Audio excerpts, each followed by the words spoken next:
They found me standing over the body, blood on my hands, blood on my axe. My best friend Rorik lying dead at my feet with his skull crushed. And I couldn't remember anything. That's what battle rage does to a Viking berserker. It steals your memory, leaves only violence and empty hours.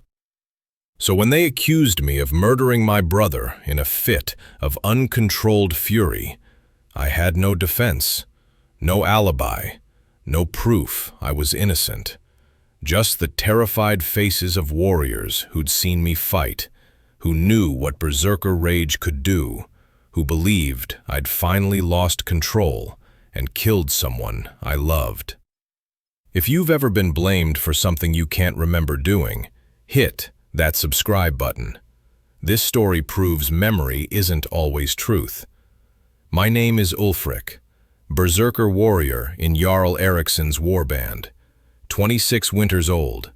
I've fought in 30 battles, killed maybe 100 enemies, and I've never, not once, harmed a fellow Viking warrior during my rage. But nobody believes that now, because Rorik is dead, and I was the only one near his body when they found us. Being a berserker isn't a choice, it's something in the blood. A gift from Odin, some say. A curse, others whisper.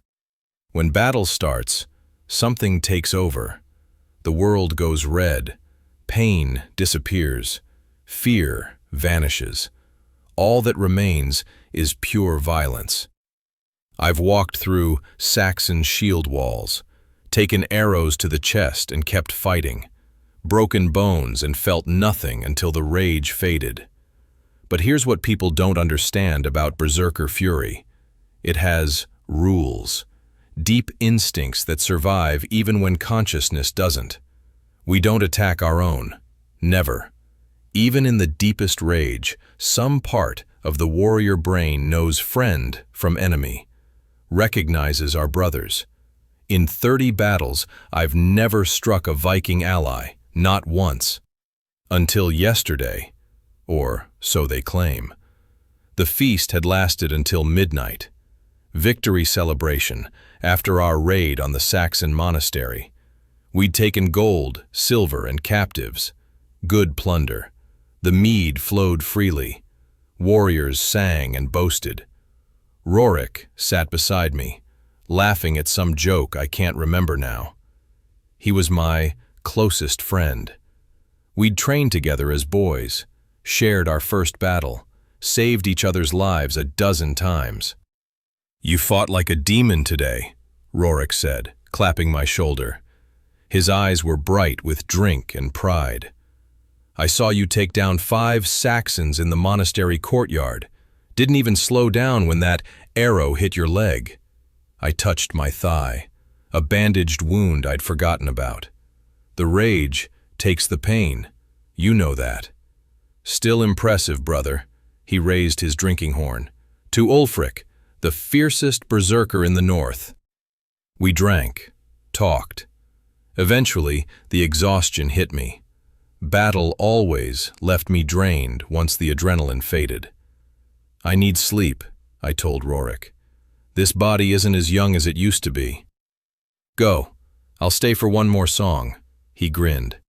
"Someone has to maintain our reputation as the warband's best drinkers."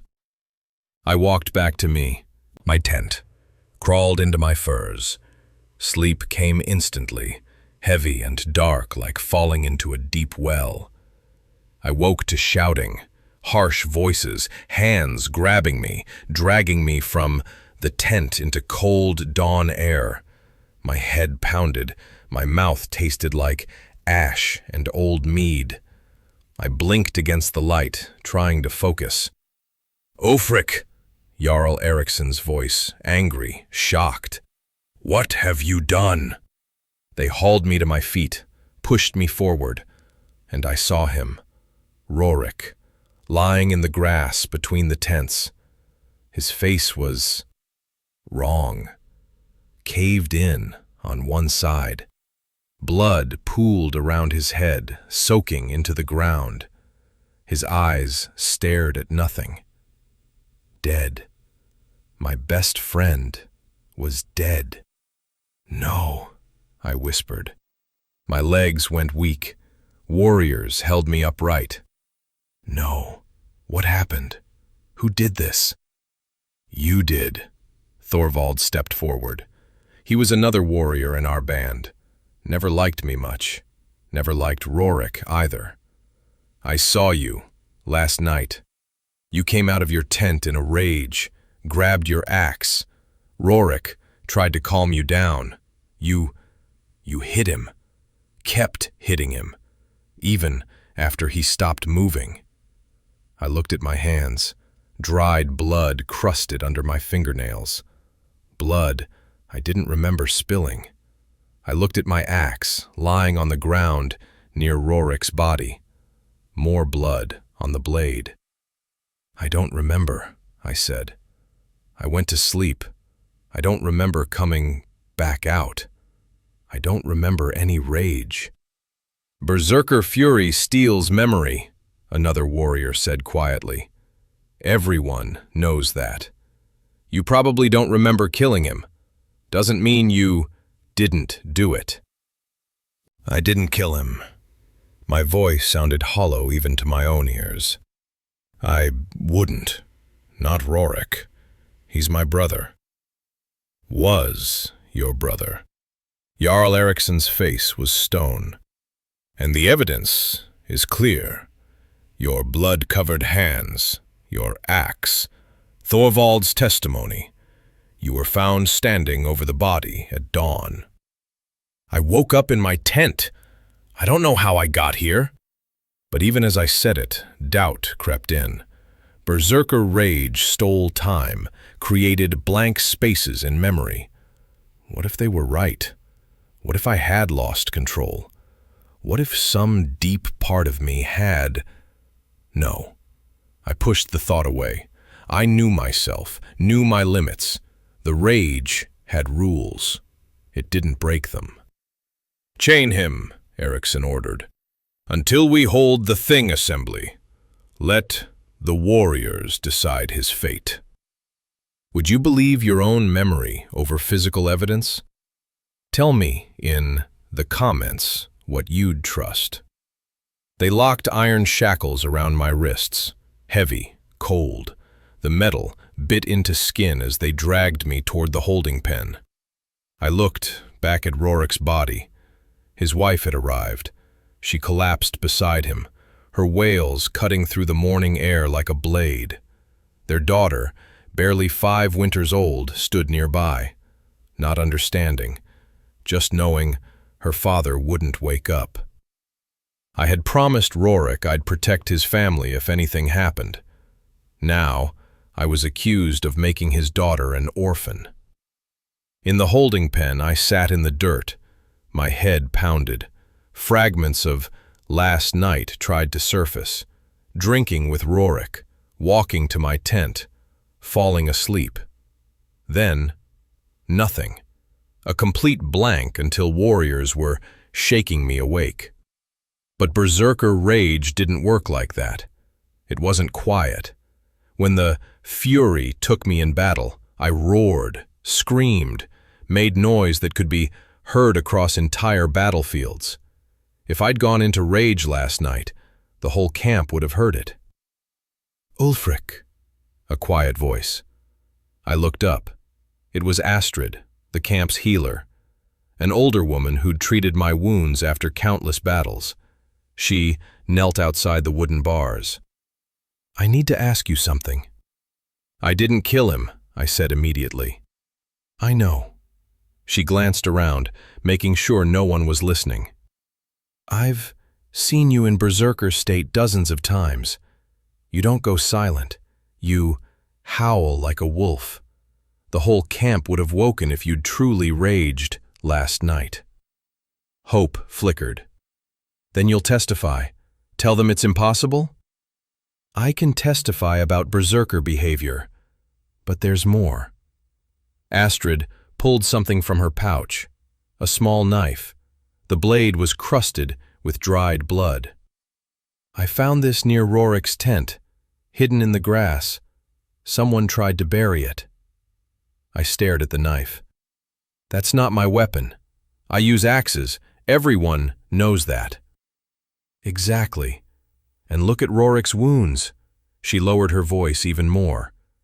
His skull was crushed, massive blunt force, but there are also stab wounds, small, precise, made with a knife, not an axe. My breath caught. Someone stabbed him first? Multiple times, in the back, then crushed his skull too. Hide the knife wounds, made it look like pure berserker violence. Astrid met my eyes. Someone murdered Rorik, then framed you, used your reputation, your missing memories, your blood-covered axe. They planned this carefully. Who?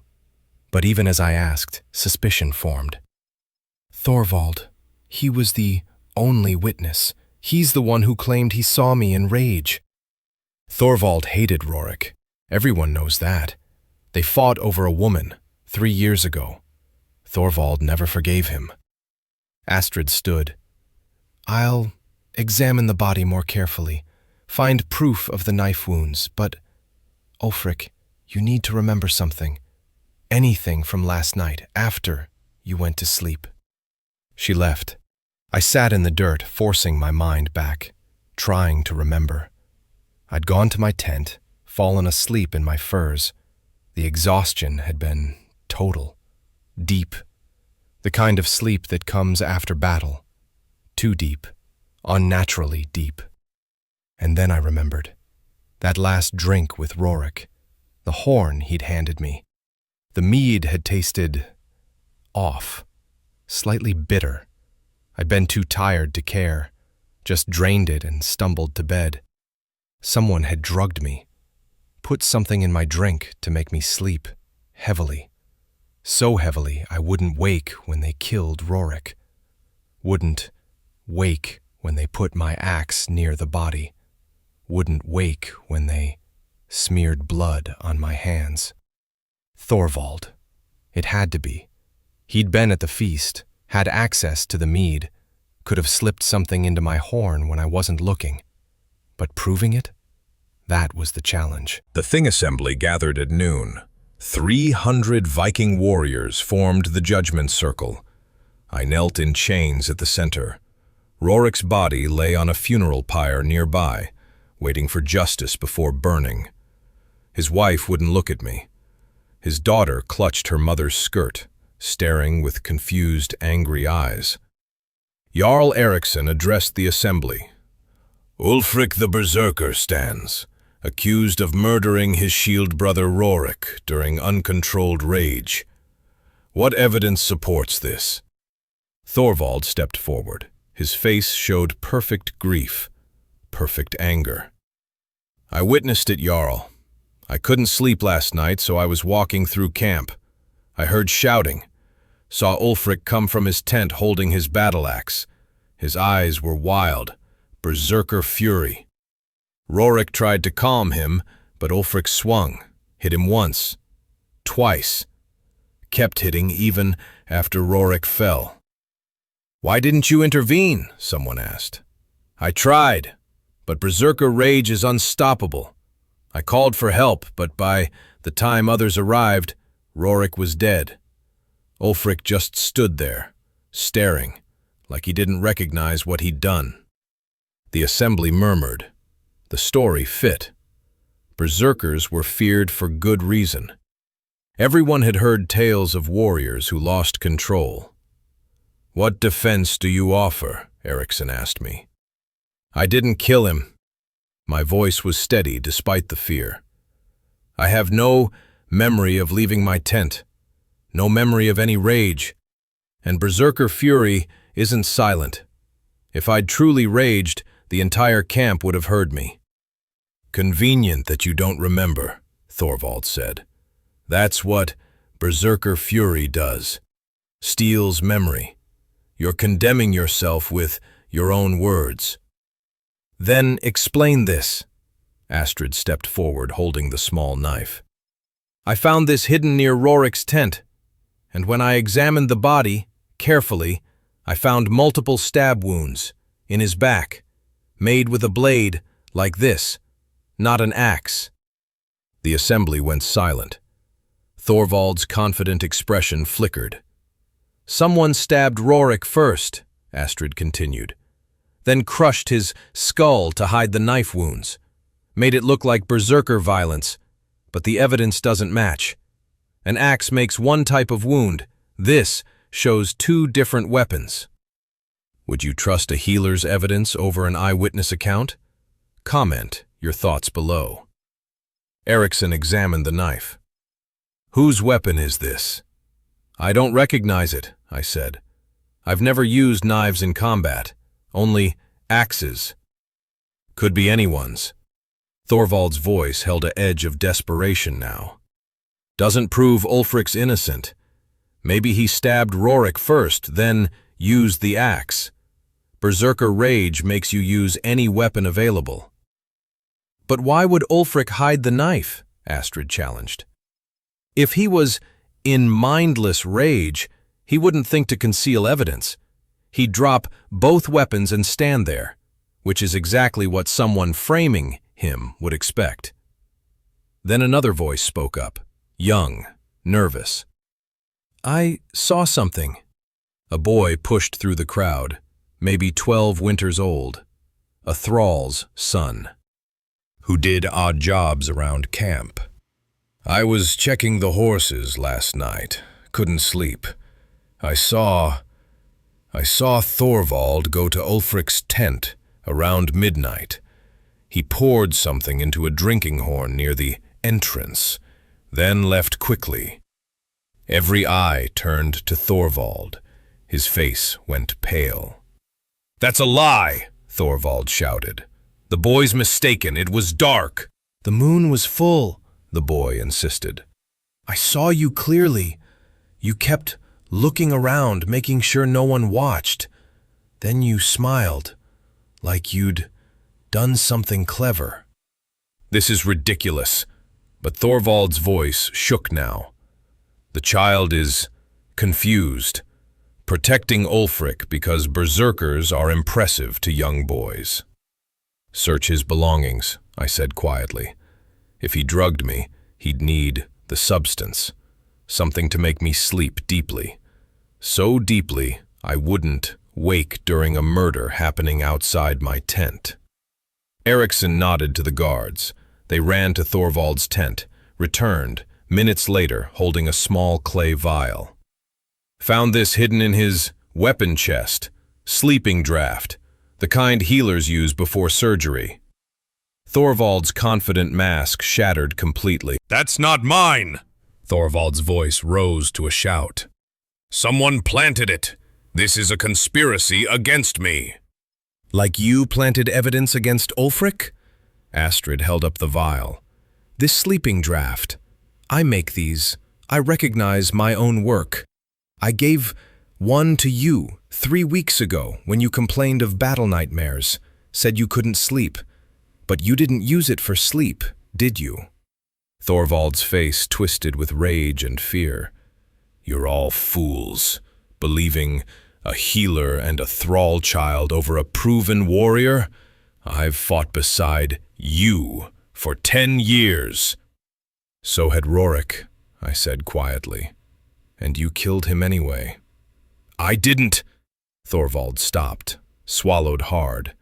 The lie died on his lips. Jarl Erikson stepped closer. "Why, Thorvald? Rorik was your brother in arms. What Viking betrayal drove you to murder him and frame an innocent man?" For a long moment, silence. Then Thorvald laughed, a bitter, broken sound. "You want to know why? Because Rorik took everything from me. 3 years ago, Ingrid, the woman I loved.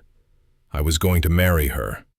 But Rorik came back from a raid with silver, with stories, with that God's damned smile. She chose him over me. That was 3 years ago, Erikson said. You held this rage for 3 years?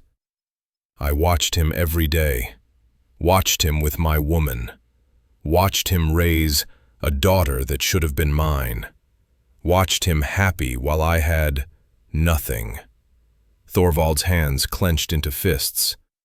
Everyone loved Rorik, the great warrior, the good husband, the loyal friend. Nobody saw what he stole from me.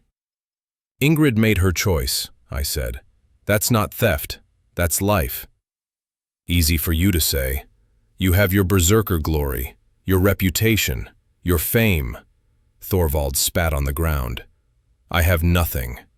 So I decided Rorik would have nothing too. And framing you? That was just convenient. 2 problems solved. The assembly erupted in angry shouts. Warriors who'd believed Thorvald's lies now saw the truth. A petty, jealous man who'd murdered over a woman who'd rejected him 3 years ago. Would you kill over love lost years ago? Or would you move on? Tell me in the comments. Last night at the feast, Thorvald continued, his voice taking on a strange pride now, like he wanted credit for his cleverness. I slipped the sleeping draught into Ulfric's mead when he wasn't looking, waited until he stumbled to his tent, followed Rorik when he left the feast, alone, called him over, said I needed to talk, to apologize for old grievances. His smile turned cruel. Rorik believed me, always too trusting, turned his back to walk with me. I stabbed him 3 times, quick, efficient. He fell. Tried to call for help, but I crushed his skull with a rock. Then I fetched Ulfric's axe from his tent, smashed it into Rorik's head a few more times, smeared blood on Ulfric's hands while he slept, like the dead. The casual way he described it, like butchering a pig, not murdering a Viking brother. I hid the knife, washed my hands, waited until dawn. Then I discovered the body and raised the alarm. Claimed I witnessed Ulfric's Berserker rage. Perfect plan. Would have worked if that brat hadn't been sneaking around the horses. The boy who'd testified shrank back, frightened by Thorvald's gaze. And the healer, Thorvald glared at Astrid. If you hadn't examined the body so carefully, if you'd just accepted it was Berserker violence, like everyone else, Ulfric would be dead by sunset, and Rorik would be unavenged. But I did examine carefully, Astrid said coldly, because I know the difference between rage and murder, between accident and betrayal. Erikson's face was carved from stone. Thorvald, you murdered a fellow warrior over a woman who rejected you. You framed an innocent man. You violated every principle of Viking honor. What say you, assembly? Guilty! 300 voices roared as one. And the sentence? Blood eagle! The traditional punishment for Viking treason and murder. Thorvald didn't fight as guards seized him, just looked at me with hatred. You still took my glory, Berserker. Everyone will remember you. Nobody remembers me. They'll remember you, I said quietly, as the coward who stabbed a brother in the back. Thorvald's execution took place at sunset. The blood eagle was carved as warning to all who'd betray their Viking brothers over jealousy and pride. His screams echoed across the camp until darkness finally ended his suffering. I watched without satisfaction, just emptiness. Rorik was still dead. Thorvald's punishment didn't bring him back, didn't erase the fact that I'd been standing over my best friend's body with blood on my hands, believing for terrible hours that I might have killed him. After it ended, they removed my chains. Jarl Erikson addressed the assembly. Ulfric the Berserker is cleared of all charges. The evidence proves Thorvald's guilt. Ulfric's honor is restored." The warriors acknowledged it. Some apologized for doubting me. Others just nodded, accepting Viking justice had been served. But the person I needed forgiveness from most stood near Rorik's funeral pyre. Ingrid, Rorik's widow, the woman Thorvald had killed over. I approached slowly. She stared at the flames beginning to consume her husband's body. Her daughter slept against her shoulder, exhausted from crying. Ingrid's face was stone, grief carved into every line. "I'm sorry," I said quietly. "I promised Rorik I'd protect your family. Instead, You did nothing wrong." Her voice was flat, empty. "Thorvald murdered my husband, not you. The evidence proved it. But if I'd stayed awake, if I'd noticed the drug, if I'd... If... Ingrid finally looked at me. Her eyes were red from tears, but clear. "Rorik trusted you. He loved you like a brother. Don't dishonor his memory by blaming yourself for another man's Viking betrayal." She shifted her sleeping daughter. "Thorvald thought killing Rorik would hurt me, thought it was some revenge for choosing Rorik over him 3 years ago. But I never loved Thorvald, not even before Rorik. Thorvald just assumed I did, built an entire false love in his head, then murdered over a rejection that was always inevitable. Would you forgive someone wrongly accused of killing your loved one? Share your thoughts below." "What will you do now?" I asked. "Raise our daughter. Tell her about her father, the real man he was, not the tragedy of how he died." Ingrid touched my arm briefly. "And Ulfric? Rorik told me once that your Berserker rage saved his life in the monastery raid. You took arrows meant for him, fought through pain to protect him. That's the truth I'll remember, not Thorvald's lies." She walked away toward the pyre. I stood alone, watching smoke rise into the darkening sky, carrying Rorik's spirit to Valhalla. Astrid found me later, sitting by the fire. "You're quiet, even for a Berserker." I keep thinking about what Thorvald said, that Berserker rage makes people fear me, makes them quick to believe I'd lose control and kill a friend. Fear is natural. You become something other in battle, something terrifying. Astrid poured mead into 2 horns, handed me one. "But terror in battle is different from murder. Everyone who's fought beside you knows that. Today proved it." Did it? Or did it just prove I got lucky, that the healer was thorough, and a boy happened to witness Thorvald's preparation? "It proved," Astrid said firmly, "that Viking honor demands evidence, not assumptions, not convenient narratives, not fear-based accusations. Real investigation, real truth." She was right. The Thing Assembly hadn't just freed me. It had proven the system worked when people questioned, when they looked deeper, when they refused to accept the easiest answer. 2 weeks later, I fought in another raid. The Berserker rage came as always. The world went red. Pain vanished. Violence consumed everything. And when it faded, when I returned to myself, covered in enemy blood, my shield brothers were still alive around me, still standing, still trusting, because they'd learned the same lesson I had. Berserker fury has rules, deep instincts that survive even mindless rage. I would die protecting my brothers, never harming them. That was Viking honor. That was the code, stronger than any blood rage. If you believe evidence matters more than assumptions, hit subscribe now. Tell me in the comments, would you trust a Berserker warrior knowing their reputation? In the world of Vikings, jealousy can poison brotherhood. Rage is not the same as murder. And every tale of Viking betrayal begins with a lie and ends with blood. Skål, warriors, until the next saga.